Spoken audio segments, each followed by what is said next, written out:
එක සිතින් පින් කරමු කියන මේ තරුණ සංවිධානය වෙනුවෙන් මම මේ කතා කරන්නේ.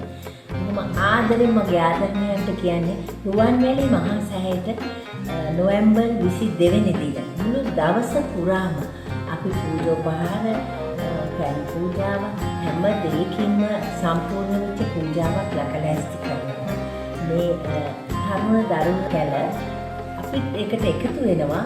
ඔබ සියලු දෙනාට ආදරයෙන් කතා කරනවා. මොකද මේ බුද්ධානුභාවයෙන් පිරිච්ච මේ රුවන්වැලි සෑය අභියස අපි මෙවැනි පින්කමක් එකතු වෙලා කරන එක මහත්ඵල මහා ආනිසංස දෙන දෙයක්. ඒ නිසා නිකන් දවසක් නෙවෙයි විශේෂ දවසක්.